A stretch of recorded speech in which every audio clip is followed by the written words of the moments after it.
نئے social contract کی، نئے عمرانی معاہدے کی، مگر یہ دیکھیں یہ جو اس وقت دستور موجود ہے یہ ایک متفقہ دستور ہے، اور خدا نخواستہ اگر یہ دستور ٹوٹا یا اس پہ اتفاق نہیں رہا تو پھر کوئی دستور بنانا جو ہے بڑا مشکل ہو جائے گا. صوبوں کے درمیان جو ہے وہ معاملات کو سیٹل کرنا، بڑی پارٹیز کے درمیان معاملات کو جو ہے نا اس پہ اتفاق لانا تو یہ ممکن نہیں رہے گا. اس وقت مجھے لگ رہا ہے کہ یہ کچھ ڈی ٹریک ہوئے ہیں. یہ دستور کے حوالے سے دستور موجود ہے، دستور کے اندر رہ کے کام کرنا ہے. ہاں دستور میں اگر کوئی کمیاں ہیں، خامیاں ہیں، اس کو چھوٹی موٹی جو ہے نا اس پہ پیوند کاری ہر وقت ہو سکتی ہے، مگر یہ بات غلط ہے کہ اس کو جو ہے نا نئے عمرانی معاہدے رضا ربانی صاحب کا حوالہ دے کریں گے تو پھر معاملہ ہاتھ سے نکل جائے گا. رضا ربانی صاحب کس بات کا حوالہ دے رہے ہیں جب وہ بات کر رہے ہیں کہ انٹر انسٹیٹیوشنل ڈائیلاگ ہونا چاہیے، ایک گرینڈ ڈائیلاگ جس کے اندر تمام انسٹیٹیوشنز کے سربراہ سینٹ آئیں اور سینٹ بیٹھے، ساتھ سیاستدان بیٹھیں، تو وہ کوئی نیا عمرانی معاہدہ، کوئی نیا وہ آئین ہے، کس طرف ان کا اشارہ کس طرف ہے رضا ربانی صاحب کا؟ کامران صاحب دیکھیے، رضا ربانی صاحب ان سے میرا احترام ہے، میں ان کے ساتھ اکٹھے کام کر چکا ہوں 6 سال، مگر اس کے باوجود جو ہے وہ شاید کنفیوز ہیں اس حوالے سے. دیکھیے اداروں کے درمیان ڈائیلاگ کوئی ادارہ مان رہا ہو کہ جی ٹھیک ہے مجھے بھی پار چاہیے، اور دوسرا ادارہ کہہ رہا ہو مجھے بھی جو ہے نا پار چاہیے، اور تیسرا ادارہ کہہ رہا ہو کہ ٹھیک ہے میں یہ پار دینے کے لیے تیار ہوں. گو کہ یہ اس ملک میں ہر شخص جانتا ہے کہ اسٹیبلشمنٹ جو ہے وہ پار جو ہے وہ مکمل طور پہ نہیں دیتی پارلیمنٹ کو یا ادروائز ایگزیکٹو کو، مگر اس کے باوجود جو ہے وہ یہ بات تو کبھی کنسیڈ نہیں کرے گی کہ ہم دستور سے آگے جا کے یہ کر رہے ہیں. بنیادی کمزوری جو ہے پارلیمنٹ کی اپنی ہے یا پولیٹیشنز کی اپنی ہے. جب آپ اختیار کے بغیر اقتدار لیتے ہیں اور اس کے اوپر جو ہے نا وہ دوران اقتدار جو ہے وہ کنسیڈ کرتے ہیں اور یہ شو کرتے ہیں، یہ آپ کا کہنا اس وقت کہنا یہ ہوتا ہے کہ آپ کے پاس سب کچھ ہے، مگر آپ ہر چیز پہ کنسیڈ کرتے جاتے ہیں. آپ ڈیفنس پہ کنسیڈ کرتے ہیں، آپ فارن پالیسی پہ کنسیڈ کرتے ہیں، آپ انڈین پالیسی پہ کنسیڈ کرتے ہیں، آپ افغان پالیسی پہ کنسیڈ کرتے ہیں، آپ ڈیفنس بجٹ پہ کنسیڈ کرتے ہیں. تو بہت ساری چیزیں ہیں اس طرح جس پہ آپ کنسیڈ کرتے جاتے ہیں. تو اس وقت جو ہے نا بات کرنے کی اس وقت ہوتی ہے. پھر ایک اور جو ہے نا پرابلم جو ہمارے ملک میں پرابلم ہے کہ جو ہمارا پولیٹیشین ہے وہ کلیئر نہیں ہے، وہ صاف ستھرا نہیں ہے ان ٹرمز آف منی. اس کے کپڑے میلے ہوتے ہیں، اور جب کپڑے میلے ہوتے ہیں تو وہ اسٹیبلشمنٹ اس کو بلیک میل کرتی ہے، اس کو اپنے مقاصد کے لیے یوز کرتی ہے، اور وہ یوز ہوتا جاتا ہے. اور پھر جب کبھی وہ اس طرح کی صورتحال آ جاتی ہے جس میں اس کو نکال بار پھینکا جاتا ہے تو وہ پھر جو ہے نا وہ اس طرح کی باتیں شروع کر دیتا ہے. میں نہیں ہے اداروں کے درمیان ڈائیلاگ. جی کہاں سے بریک کی طرف بڑھنا ہے ہمیں، اس بریک کے بعد آتے ہیں تو آپ سے مزید بات کرتے ہیں، کیونکہ آپ نے جو بات بڑی اہم کی ہے کہ 70 سال کی کا حوالہ دیتے ہوئے نواز شریف صاحب یہ تو کہہ رہے ہیں کہ ووٹ کا تقدس نہیں رہا، لیکن جب وہ دوران اقتدار تھے ابھی انہی دنوں میں جب وہ ڈان لیکس کا ذکر کرتے ہیں، پاناما کا ذکر کرتے ہیں، دھرنے کا ذکر کرتے ہیں، اور دھرنے پہ کہتے ہیں جی کہ اس میں کچھ محرکات تھے، کچھ مہرے تھے، تو اس وقت وہ اس دوران سازش کیوں نہیں انہوں نے بولا؟ جب وہ پرائم منسٹر ہاؤس میں تھے، مسند اقتدار میں تھے، بیٹھے ہوئے تھے، تو اس وقت انہوں نے اس آواز کو ریز کیوں نہیں کیا؟ آج اقتدار سے جانے کے بعد وہ تمام سازشوں کا احوال بتا رہے ہیں ہمیں اس پر، کیا عوام یقین کرے گی یا نہیں کرے گی؟ اس بریک کے بعد جانیں گے. کامران موسیٰ صاحب بھی ساتھ ہیں، احمد بلال صاحب بھی اس بریک کے بعد ہمارے ساتھ ہوں گے.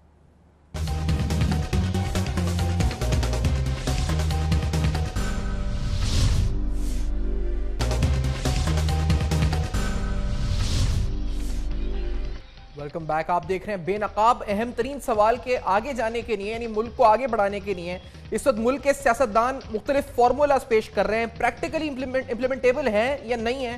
وہ نئے سوشل کانٹریکٹ کی بات کر رہے ہیں، وہ اس وقت ایک نئے سیاسی بندوبست کی بات کر رہے ہیں، انقلاب کی باتیں بھی ہو رہی ہیں انہی پارٹیز سے جو رولنگ پارٹیز اس وقت ہیں. اور نواز شریف صاحب جو خود وزیر اعظم رہ چکے ہیں، 3 بار وزیر اعظم رہ چکے ہیں، 5 دفعہ چیف منسٹر پنجاب وہ یا ان کے بھائی رہ چکے ہیں. اب اس صورتحال میں نئے معاہدہ، نیا کانٹریکٹ، نیا اس وقت کیا وہ کس طرف اشارہ کر رہے ہیں؟ نئے آئین کی طرف اشارہ ہو رہا ہے آخرکار؟ کیا کسی NRO کی طرف اشارہ ہو رہا ہے؟ بہت سے کنفیوژن ہے ذہن میں. تو لیگل مائنڈز یہ ہمیں بہتر سمجھا سکتے ہیں. جو پل ڈائٹ کے سربراہ احمد بلال صاحب بھی ہمارے ساتھ موجود ہیں. احمد بلال صاحب، آپ سے پہلے پوچھوں گا سر، یہ جو نئے معاہدوں کی بات، یہ جو نئے آگے بڑھنے کی سوشل کانٹریکٹ کی بات ہو رہی ہے اس پر، اور دوسری بات سر، آپ یہ جو آرمی چیف کی سٹیٹمنٹ ہے کہ آئین و قانون کی راہ پر ملک چل پڑا ہے، وہ سپریمیسی آف لا کی بات کر رہے ہیں، یہ سٹیٹمنٹ سول ملٹری تعلقات کے تناظر میں آپ کو کس طرح کی لگتی ہے احمد بلال صاحب؟ جی میں کوشش تو یہ کرتا ہوں کہ اس میں بہت زیادہ مطلب نکالنے کی کوشش نہ کروں. اچھا. لیکن بہرحال چونکہ یہ اسٹیٹمنٹ ہے اور موقع پہ آیا ہے تو ظاہر ہے اس کے بارے میں کچھ سمجھنے کی کوشش کرنا تو لازمی ہو جاتا ہے. دیکھیے پہلی تو بات ہے کہ اس قسم کے اسٹیٹمنٹ عموماً پولیٹیکل لیڈرشپ کی طرف سے آتے ہیں. یعنی یہ ایک اس طرح کا اسٹیٹمنٹ ہے جس کا تعلق فوج کے پیشہ ورانہ معاملات سے تو نہیں ہے. لہذا مجھے نہیں معلوم کہ یہ کس تناظر میں انہوں نے یہ بات کہی ہے. غالباً اس کہنے کی کوئی ضرور کو وجہ رہی ہوگی جو میری سمجھ میں نہیں آئی. دوسری بات یہ ہے کہ اگر یہ ہم کہیں کہ رول آف لا کے اوپر چل پڑا ہے ملک اور قانون اور آئین کے مطابق ہے تو پھر ظاہر یہ تو اسی صورت میں ہوتا ہے جب ملک کے تمام معاملات کے اوپر اس کا یکساں اطلاق ہو رہا ہو. ہمیں معلوم ہے کہ اس سے پہلے ایک بار آئین اور قانون کا اطلاق کرنے کی کوشش کی تھی جناب پرویز مشرف صاحب پہ آرٹیکل 6 کا, اور مقدمہ ابھی بھی زیر سماعت ہے اور اس کا کیا اثر ہوا تھا تو وہ ابھی تک. آپ نے سر یہ کہا کہ یہ جو سٹیٹمنٹ ہے آپ کسی سیاسی جماعت کے سربراہ یا کسی حکومت سے ایکسپیکٹ کرتے ہیں جو آرمی چیف نے دی ہے. آپ کا ایک منتھلی مانیٹر میگزین بھی آتا ہے, اس میں آپ نے لکھا ہے کہ سویلین اور جو سول ملٹری تعلقات ہے یہ بیلنس ہے, اٹس آن اے لو, یہ مطلب نیچے آ چکا ہے, یہ بیلنس اب نہیں ہے. صحیح بات ہے احمد رضا صاحب, یہ تجزیہ آپ کا اسی سٹیٹمنٹ سی وجہ سے ہے یا کوئی اور وجوہات بھی ہیں اس کی؟ نہیں, اس کی تو ایک مسلسل وجوہات ہیں. یہ تو ہمارے ملک میں تواتر کے ساتھ جو تعلقات ہیں پچھلے 2 سال میں وہ خراب ہوئے ہیں. 3 سال سے 2013 سے 2014 سے یہ معاملہ چل رہا ہے. پرویز مشرف صاحب کا مقدمے کا ایک کیس تھا, اس کی وجہ سے بہت بڑی تعلقات میں خرابی پیدا ہوئی. صحیح, ٹھیک ہے. احمد رضا صاحب کی آڈیو میں بھی اس وقت ہمیں ایشوز آ رہے ہیں, ہم کوشش کریں گے کہ ہم دوبارہ لے سکیں کیونکہ آڈیو اس وقت ڈبل اس وقت مجھے بھی اس وقت سنائی دے رہی ہے. کامران موسیٰ صاحب, احمد رضا صاحب نے بات ایک اہم کی ہے, انہوں نے کہا ہے کہ جو اسٹیٹمنٹ آرمی چیف نے دی ہے یہ اسٹیٹمنٹ وہ کہتے ہیں کسی سیاسی جماعت کی طرف سے آتی ہے عمومی طور پر. یہ سٹیٹمنٹ آئی ہے, اس کے پیچھے تناظر کیا ہے ہم نہیں جانتے, ہم نہیں کچھ کہہ سکتے, لیکن یہ سٹیٹمنٹ یوزولی کسی سیاسی جماعت پولیٹیکل آفس سے آتی ہے, آرمی چیف کی طرف سے نہیں آتی ہے. کامران موسیٰ صاحب, آپ کے سیاسی اور قانونی ایکسپیرینس کے مطابق ایگری کریں گے اس بات سے؟ میں اس بات سے ایگری کرتا ہوں, اور اگر یہ سٹیٹمنٹ ان کی طرف سے آئی ہے تو یہی ہم سب کا بیانیہ ہونا چاہیے, آرمی کا بھی, جوڈیشری کا بھی, اور پارلیمنٹ کا بھی, اور پولیٹیکل پارٹیز کا بھی. کوئی بھی جس نے بھی اس سے ڈیویٹ کیا, میرا خیال ہے کہ وہ ملک کے لیے بہتر نہیں ہوگا, اور اس کے فائدوں کی بجائے ہم کو نقصان جو ہے پہنچنے کا احتمال ہے اس بات پہ. تو آپ کو سے لگتا ہے کہ اسٹیٹمنٹ دینے کے تناظر میں, کیونکہ اس کی انٹرپریٹیشن اگر احمد بلال صاحب اس طرح کر رہے ہیں کہ اس کی وجہ سے لگتا ہے کہ سول ملٹری تعلقات یہ اور بشمول مزید فیکٹرز ہیں جس کی وجہ سے لو پر آ چکے ہیں, اگر تو از اٹ اے ریزن کہ یہ اس لیے اسٹیٹمنٹ دی گئی ہے کہ آرمی چیف نے آئین و قانون کی کیونکہ سول ملٹری تعلقات خراب ہیں اس ملک کے؟ نہیں, یہ یقیناً جو ہے نا وہ تعلقات یہ بہتر نہیں ہیں. اچھا. مگر اس کے باوجود جو کچھ ہوا ہے تھرو کورٹس ہوا ہے وہ اسی فریم ورک کے اندر ہوا ہے, کانسٹیٹیوشن کے فریم ورک کے اندر ہوا ہے. آپ ججمنٹ سے اختلاف کر سکتے ہیں مگر یہ نہیں کہہ سکتے کہ دستور کو وائلیٹ کیا گیا ہے. اور سب سے اچھی بات جو ہے وہ اس پورے معاملے کی, سارے قضیے کی یہ ہے کہ جو کچھ بھی ہوا ہے دستور کے اندر ہوا ہے. آپ بھلے اختلاف کریے, ججمنٹ سے اختلاف کریے, آپ جو طریقہ کار تھا اس سے اختلاف کریے, مگر سٹل یہ with in the parameter of the constitution ہے, اور اسی بات کو اپریشیٹ کرنا چاہیے. اور ایون بعد میں بھی نواز شریف کے پارٹ میں بھی جو کچھ ہوا ہے انہوں نے بھی جو ہے نا وہ اسٹیپ ڈاؤن ہو گئے ہیں, جو کچھ بھی کاروائی ہوئی ہے اس کے بعد وہ بھی دستور کے مطابق ہے, اور اس کو ہم اپریشیٹ کریں. کامران صاحب, جو نواز شریف صاحب کی لائن رہی ہے اس کو لے کر فیصلے کے بعد, جو ایک تو انہوں نے فیصلہ تسلیم کیا ہے, لیکن ہم کیا فیصلہ قبول کیا یا نہیں کیا, یا پھر اس کو باڈی لینگویج تو نظر آ رہی ہے ہمیں وہ اس وقت جو جس طرح فیصلے کو کرٹیسائز کر رہے ہیں, کیا اس کو اٹیک آن جوڈیشری ہم تصور کر سکتے ہیں جو نواز شریف صاحب لائن لے رہے ہیں؟ Is it attack on judiciary? اس میں ان کی کچھ باتیں جو ہے وہ اٹیک آن جوڈیشری جو ہے نا وہ بنتی ہیں, اور ہم ان سے ریکویسٹ کرتے ہیں کہ اس میں جو نا اٹیک آن جوڈیشری نہیں ہونی چاہیے, فیصلے کو ڈسکس ہونا چاہیے, فیصلے کے جو اس میں اپنا ریزنز ہیں اس کو ڈسکس کر لیجئے, اس کا جو میٹیریل ہے اس کو ڈسکس کر لیجئے. مگر دیکھیے یہ کسی ایک فرد کے لیے یہ ادارے نہیں ہوتے, یہ پوری قوم کے لیے ادارے ہوتے ہیں. اور اگر خدا نخواستہ اس وقت کسی ادارے کو بھی نقصان پہنچے گا یا کسی ادارے کی بھی عزت میں کمی ہوگی تو اس کا مطلب یہ کہ ہم سب کو نقصان پہنچے گا.